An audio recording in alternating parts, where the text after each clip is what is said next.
Welcome to the second episode of this podcast. Today's episode is Josh interviews Tyner. Tyner Hughes is a multi-dimensional person, professional athlete, business owner, and yeah, that's about it. I'm just kidding. He's also one of my closest friends, and we're going to ask him a few questions. Enjoy the listen. So, Tyner Hughes, Original Tiny on YouTube. My first question for you is, when did you think I could go pro in baseball?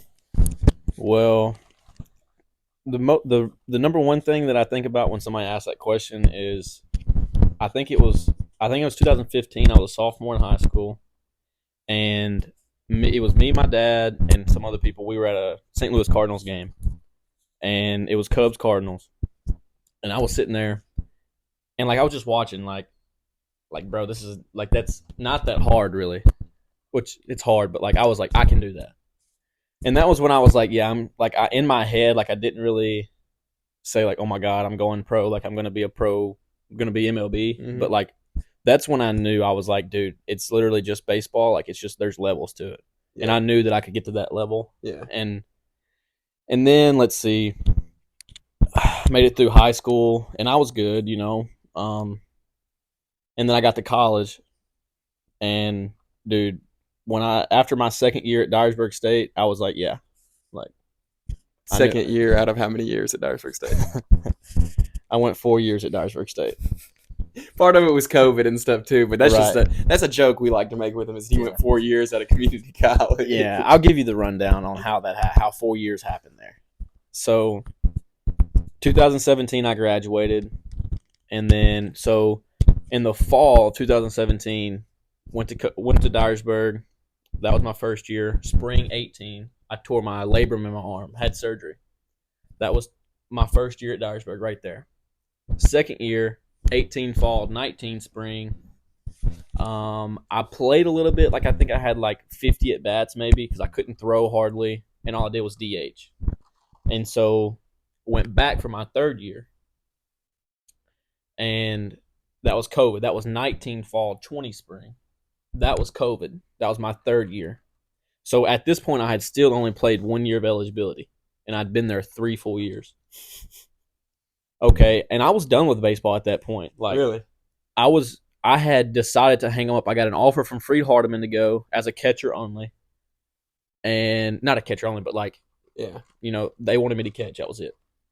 And I was like, dude, I didn't want to go to Freed. Honestly, I was scared to take the next step of starting over because I hadn't played. To be honest. And so I was done then. And then, bro, I text Coach White, the coach at Dyersburg, because I had been working for 3 weeks, and I was like, dude, I can't do this. I want to just go play baseball again. And I texted him, and it was within a day, I was on the roster again, signed up in the classes and everything.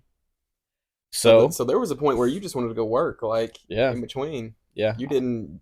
Yeah, but after 3 weeks of it, you realize. Man, it was COVID, and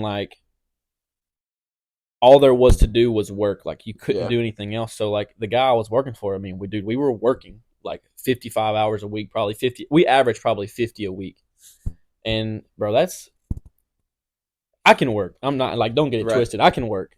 But dude, that's so draining when I knew there was no future in it. I was getting no benefits. I was getting paid under the table low key at the time. Bro, I hadn't finished my degree yet.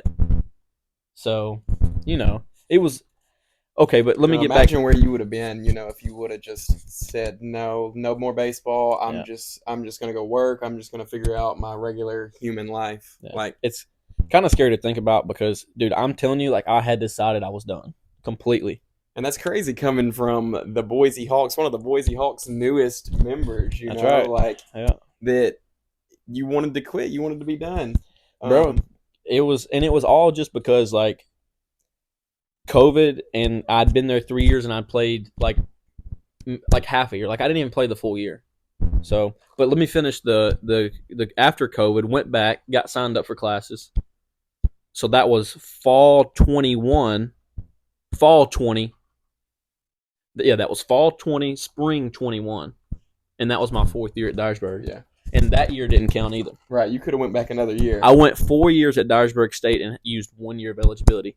But yeah, that was That's that. crazy. But I think the craziest part is that almost every successful person that there's been, I think, has wanted to quit at some point, or has debated it, or has thought about stopping. Like you get to a point in anything you do, and you're like, do I want to continue? Right. Is this good for me? Do I want to keep going? Yeah. And then you decide from there. I think for me, like in almost everything you do, if you see an end to it, and maybe you get to an end and you end it, and then you realize, like, dude, like, okay, the fire's back. Like, you need sometimes you need like, you need to get knocked down, man, to figure out, like, okay, I really want it like that. Yep. I think that's good for you sometimes. And that kind of brings me into how you feel about the 9 to 5 work life and the pressure of you got to have a job. You need to go put in, your designated hours every week to be looked at as successful. Why is that always kind of like? Why have you always strayed away from that a little bit, trying to start and do other things? Well, see, I grew up working every summer since I was like my 8th grade summer, and working like a real job. Like you show up every day at this time. All my summers of my life, I had done knick-knack things here and there for some money. But I got a job my 8th grade summer farming. And then every summer since then, I've done either farming, landscaping, or construction. And so, like, I built the work ethic. My parents taught me how to work. But then, like, I got older and I realized, like, I've worked since then and I have no money. Like, I have got no benefits out of it besides maybe a work ethic, and I know how to work and I know a few skills. Yeah. But dude, like going and then into it was like I would work a few months, back to school. Work a few months, back to school. And I did that 6 years. And dude, like there's just something about having a job and knowing you have to go and you're going to get a small chunk of money that all you can do is eat with. And there's other routes to me now with, social media, streaming, online sales. Like, if you can work part-time and you can sell stuff online or try another source of income. To me, I think freedom and time to yourself is more important than money to me. Yeah. And I think having your own thing too, like not just working for somebody else the rest of your life. 100%. For me, I get to feeling stuck when I'm waking up and doing the same thing over and over and over again. I start feeling stuck and I start seeing the same things every day, and then my days just kind of string together. I don't even remember them really. I'm just doing them, and I hate that. Yeah. So like since September really, last year, I've been working with my dad part time. Not with my dad, same place as my dad in Jackson at Kellogg's. And dude, we're leaving the house at 4:30. It's an hour drive. We're clocking in at 5:30, and we get off at 2 or 3, somewhere in between every day. Then an hour drive back home. I go to the gym. I'm trying to hit on days where I'm like not too tired, hit and throw, stay in shape. I gotta go cook, trying to stay healthy, dude. And like, I guess my free time, what I'm doing is I'm going to the gym. Like that's my right. And bro, at some point that becomes like a chore. Yeah. And for me, I don't want the gym to be a chore. I want it to be something I look forward to, which you're not going to look forward to it every day. Yeah. But that's where your discipline comes in. But too, like, it could be a relief to go to the gym sometimes. And if you stress it all day long or all the time, you're not getting good lifts. You're not. You kind of probably shouldn't go if you're just going to go in there and not do good things. And to me, that's because you're forced. You have to go to work to get this money. Yep. And man, people hate on it. And especially the older generation, it's because they've been taught their whole life, you go to work, you go home, and you raise your family. I think that anybody that consistently works a 9 to 5 basically was beaten into it. Like they were they were forced into it just about. Like they don't want to go commit. They might now because they're so used to it and they like the routine and lifestyle and stuff. But starting out, you probably didn't want to go commit 40 hours of your life to a job that you don't really care about. You just need money. Like you literally need money to survive. And they kind of force that on to us. I've got to the point now where like I work and like I compare everything I buy to how long I've worked. And like so, Yeah. like if so, I go to the store at, like twice a week, and I'm dropping $40 on essentials. Like I'm getting meat, like milk, eggs, and maybe some salad stuff, bro. I'm dropping $40 twice a week. I'm dropping 80. So that's like that's the half a day's work or more Yep. most of the time. Bro, it's just man, it just sucks to be honest with you. Yeah. And you talk about buying your meat and Awesome. you're trying to keep a clean diet. This is somebody who really tried to hammer on me while I was dirty bulking. Hammering on me that I need to clean it up, that I need to eat this, I don't need to eat processed food, and I fought it for a while because I was like, no, he there's was no way. so adamant that he was right.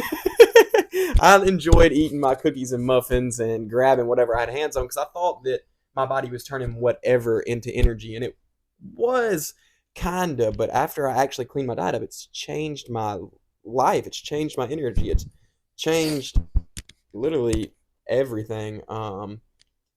And I want to say thank you for that. Even though I fought it and I didn't want it. But when did you realize that a clean diet does a lot? I'm sure. I guess being an athlete, I bet they Yeah. coach that to you from a young age, pretty much. Well, honestly, it's hard to look back on like a specific point. Yeah. But there was a time like in high school, dude, where I was going to McDonald's after every practice and everything, 2 McDoubles, a large fry, and a sweet tea. And low key, I got a little chunky. But looking back, I think it was COVID and kind of realizing to me, it kind of opened my eyes to like government agencies and the control and kind of propaganda. And you kind of got to think for yourself and search for stuff yourself. And by doing that, I don't know if it was just they were listening to me, but my feed started showing like this is bad for you. And I would see that and I'd look it up and I'd read in depth like why is this bad for you? What is this chemical? Like what is all this nonsense that's in our protein shakes and all this nonsense that's in our like food, like seed oils, like dude, stuff that you normally would have never thought of. Dyes, yellow dyes, like all this. Bro, you grow up, you're just eating food and you're like, oh, that's normal. Fried chicken is normal. Right. But like, dude, that's one of the worst things possible for your body. Yep. But yeah, I'd say probably COVID opened my eyes to think for myself a lot more.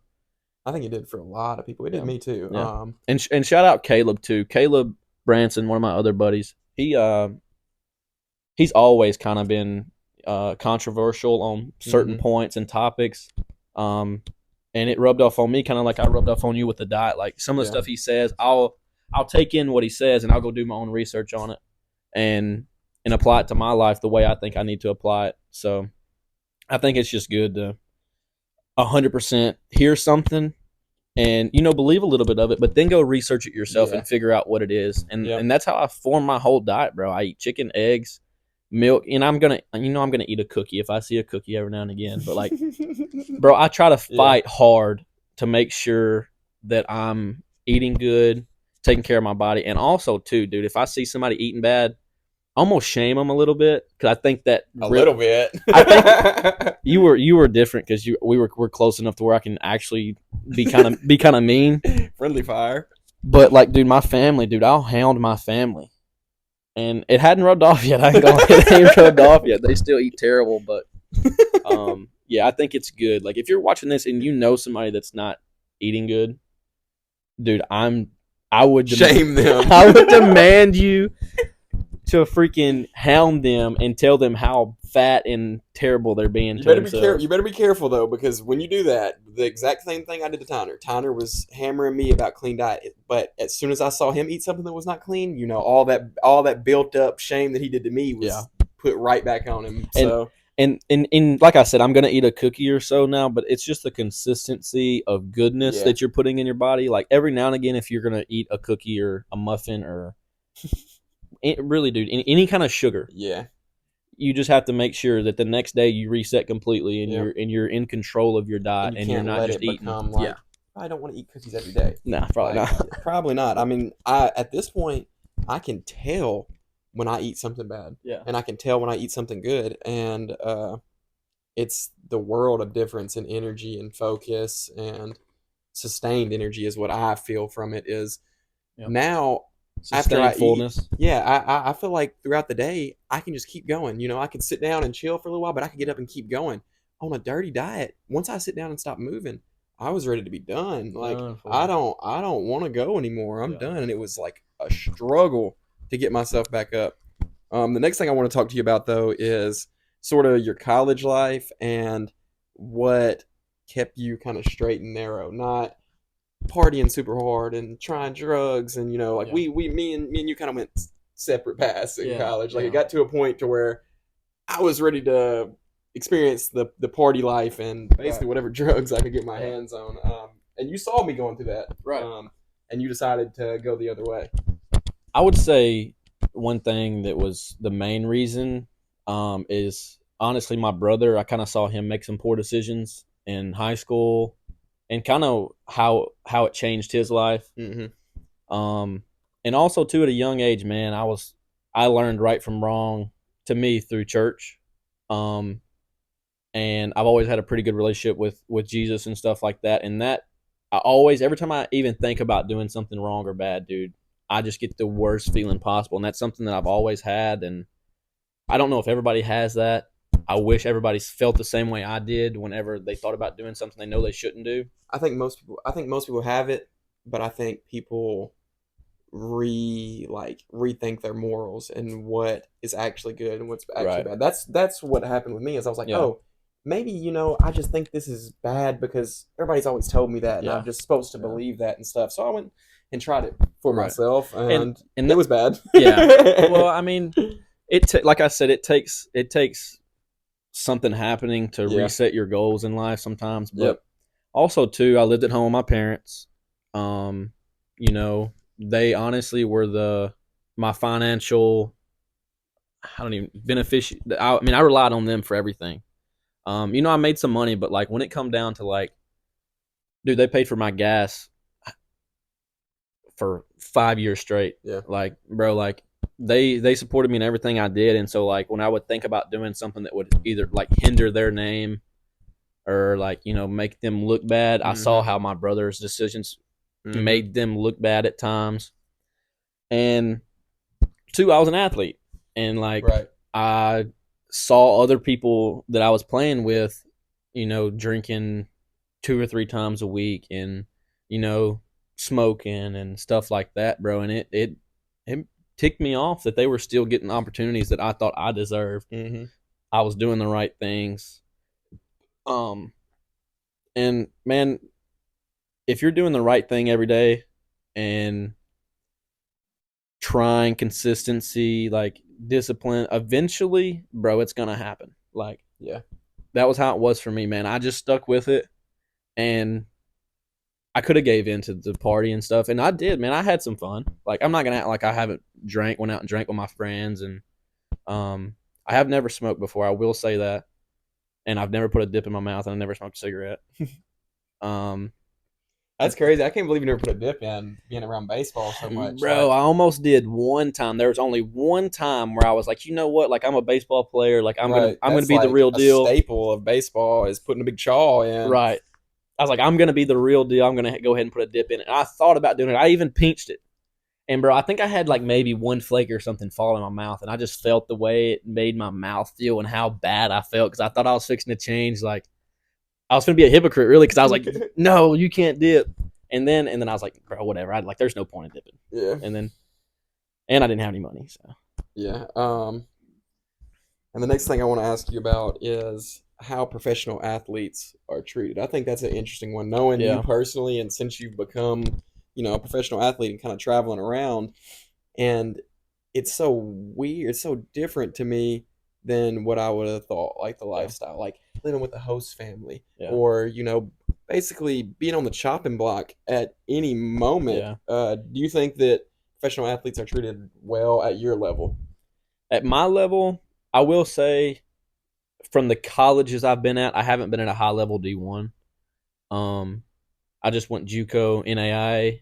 I was treated better at my level of pro than what I was in college. Um, Fed more, given more meal money. Mm-hmm. I got paid, obviously. But it's unless you make it, dude. Unless you're AAA, like major leagues, dude, you're not getting like the big. Benefits. You're. Yeah. I mean, you're getting some benefits, but bro, you're just living. Like it's not like you're making it big time. Like, Yeah. bro, like I mean, You still feel like a regular person. You just play baseball. bro, I feel Like the public status. That's another thing I was gonna yeah. say. Like So go ahead. You can ask the public status. I was just gonna ask you how the public status of professional baseball feels. You know that the Yeah. level you're at, and then there's single A, and then there's double A, and then there's triple A. Where do you feel like it becomes like, oh, you're a baseball player for real now? Man, see, it changes once you get there. So everybody says like I'm sure you've heard some people that's made it. They're like, bro, like it's not what you think it would have Mhm. been. Like it doesn't feel the way I thought it did. And I'll be honest, when I made it, I signed my first pro contract last year and went to West Virginia. Dude, it didn't feel like I thought it would. In the moment when I was searching for a team and I was in the jumps of going from college to pro, like dude, it did feel good Felt like you were a free personally. agent, like you were I felt like I was like making doing moves. right. But then when I got there and I realized it's just another system, it's just baseball. Like, bro, It's all a business. it wasn't the feeling that I liked. And I was struggling. Like you said, I was on the chopping blocks. Mm-hmm. Man, it's not the high that a lot of people think it is. Now don't get me wrong. When I'm walking through town and somebody asks me about baseball, it really does make me happy because they know me for being a good baseball player. And that feels good. I feel like I've always been super humble. Outside of my friend group, like I'll talk trash to my friend group, but like at some point, I'm gonna be honest, man. I want to be able to kind of be a little arrogant. It kind of like I kind of like I want to like I've never had an ego. I mean, everybody has an ego. Like you don't like to let your ego show. I don't like to let my ego Yeah. show. I could do good and still not be like, yeah, like I did that. And dude, at some point, like it still hasn't clicked in that I'm good. Like I know I'm a good baseball player.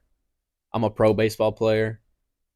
At Yeah, some point, but- bro, I want to be able to sit down and be like, yeah, like I did, Right. like I really did something like that. No, not many other people are doing. It just depends on who you compare yourself to. Like Right. compared to baseball players in general, the ones that already went pro Mhm. probably aren't that good. Right. You're not in the majors, and you're not Babe Ruth or like Status wise, I'm a not. I legend. still think I'm better than But them. the common person, you're better than all of them. But Right. you just don't compare yourself to them anymore because they don't do it anymore. Right. Like, they tried to do the exact same thing you did. Just about Yeah. probably like 70% of kids tried to Yeah. I mean, tried to make it to the next level and stuff, and they just didn't. and that's one thing too that I didn't realize, bro. There's people that play college that want to play pro baseball. Oh yeah, like that's and the they reason they're in college. and they can't. Like they Yeah, literally they tried, they searched for teams, they had good college careers, but a pro team just says, "Nah, I don't think you're good enough. I don't want to give you a chance." Mm-hmm. And man, if it wasn't for the chance I got to go to West Virginia last year, I don't know that I would have played any pro ball. And dude, I can't hang it up. Like everybody keeps asking me, like I've had plans since like COVID. Like I got a dog, and I've had plans with like multiple people for puppies for my dog. They text me for like 3 years in a row now. When are you gonna have puppies? I'm like, bro, when I quit playing baseball. When I quit playing baseball, and it's like I just can't stop playing. Like, Yeah, because I've seen the end during COVID. I saw the end, and I was like, bro, like no, like I'm not gonna put them up. Yeah. Like so like I'm just gonna keep riding it out. And I'm gonna be honest, I've manifested pro baseball. Me and my friend Jamarius, Jay Skin. In high school, we both were like, we're going pro, and me and him both have played and signed pro I contracts. remember hearing y'all. We were, I don't know, in like a little room at school. I think it was a player of the week, or maybe it was a basketball, like something into the season. Yeah. And I remember y'all both saying, "Pro 2022." Yeah. Pro I was 1 year 2022. late. Yeah. I think he actually did. But that's crazy that y'all both stuck to that and actually Yeah. made it happen. Yeah. From high school, So, Yeah. everybody says stuff in high school, like, oh, I'm gonna Right. do this, I'm gonna do that. But Mhm. the fact that y'all actually made it happen is wild. Yeah. And that before that, I don't know any professional athletes besides Heather Butler. I don't know any professional male athletes from Gibson County. Yeah. And both of y'all made it happen off of manifestation, hard work and dedication. Like, I think it's manifesting it 100%. Some people may not believe in that stuff. Bro, it's real. I'm telling you, you speak it out. Like I said 2022 would happen in 2023. dude, if you speak it out, it could happen years from now. Like I tell people all the time, like I'm gonna be rich. Like I'm gonna support my family. I'm gonna pay back my family for everything. And dude, it may not happen for 15 or 20 more years, but I'm telling you it's gonna happen. Like I'm that confident. Like my future, I'm that confident in my future. A lot of times people ask, how are you not stressed? I have stressful days. I have anxiety sometimes about my future. But like, dude, I'm so confident that my future is gonna be positive. It's gonna be giving. Um, dude, I don't really stress anymore. Like I stress like right now I'm finna go to Boise. Mm-hmm. I'm fixing to drive all the way across the country, be with a host family that I've never met, that I don't know, and then I will probably never see again after this summer. I think the concept of host family is crazy. Yeah, and man, it's just I'm so confident in my future because I've manifested that my future is going to be bright and good. That I'm confident in everything I do. To me, I know that God has a plan for me, and I literally just like, okay, if I'm waiting on something to happen, I just relax because I know whatever's going to happen is out of my control, in my opinion. Yeah. So like I just chill, like I'm fine with it, and that makes me just kind of smooth. You know what I'm saying? Yeah, that's good to be, comfortable with whatever happens. And I think the last thing I want to ask you is, have you peaked yet? Is this your peak, or have you already seen your peak? Bro, I'll be honest. I think I'm so far from peaking, because I've never had. I've went through systems of baseball, went through practices, bro. It's always been me, in my opinion, that puts in the work that makes me stand out. That people sometimes don't see, my dad, dude, I couldn't tell you how many times me and my dad have went and hit and tweaked things, and he's just in my ear like, you're not working hard enough. I was struggling. I remember my first year at Cumberland, or no, it was my second year at Cumberland, dude. I was struggling, especially for me. Like I think I was batting like 280, which is not just that ain't god awful. That ain't next level. But it's not. It wasn't my standard of baseball. And we went to go eat, and my dad was like, "You're not like you literally are not working hard enough. Like if you were working hard enough, you wouldn't be struggling. You would know what you need to do to do better." And I said, "Well, I do know what I do." He said, "Then why are you not doing it?" And like, why? I mean, it hit you. It like, hit me it's like so simple, but yeah, yeah. Like why am I not? Why am I not going to fix this problem? Yep. And so, I mean, it's just, bro. And like you said, the host family thing for me is kind of weird. I mean, there's a lot of distractions, to like that you got to push through. A brand new area, a host family, new team, wood bats. Well, you've already done one season with wood bats, but it's a bunch of things that could, creep in and be like, oh, well, I'm not used to wood bats, or, I'm not comfortable with my host family's house, or I got to drive 30 minutes to the facility or some shit. Like just yesterday, my manager texted me and he was asking me about bat models, like wood bat models. And he was like, you got this option with this brand on this handle. And I was like, dude, like I don't know what kind of handle I like. Like I don't even know the difference between what you just gave me. Like, and that honestly, and I struggled in my first year in pro because of the wood bat. In college you pick up a one piece balance. You pick up a two piece end loaded. Which one do you like? What size bat do you want? Yep. And you get to the wood bats, bro. You could pick up 5 different bats laying there that look exactly the same, but they're different. None of them will swing the same. And then you find one you like, bro. One swing, one check swing, you could break it. I do want to clear up. Wood bats are not as easy to break as I think the typical person thinks. That is something that shocked me so much. I had all my whole life, don't mishit it with a wood bat. You're going to break the bat. Dude, it's just because most of the time, if you're not in like pro level, the wood bats that people get in high school, bro, are garbage. Bro, they're freaking garbage. So that shocked me, bro. You think you could take one and break it over your knee? No, I could not if I tried my hardest. Really? Not even like a no. Really? No. What? Dude, I feel like I could. I would put my life savings. You couldn't put it on your knee and break it. I will put my life savings that I can give you a bat that's in my trunk right now. You cannot break it over your knee if you tried. I've seen one person break. Okay, if this video gets what, 25 likes, I will try to break one of Tyner's wood bets. I've got a bad wood bet you can try to break. Okay. The only way you can break it is like if you prop it up right here and you like kick it right in the middle. If you tried to take it and slam it over your knee, you're not breaking it. I'm probably gonna try to put it right here on my knee and just pull, like not like I'll probably just like. Boom. You might could get a crack out of it if you do that, but if you try to just break it over your leg, no, impossible. I mean, I lift.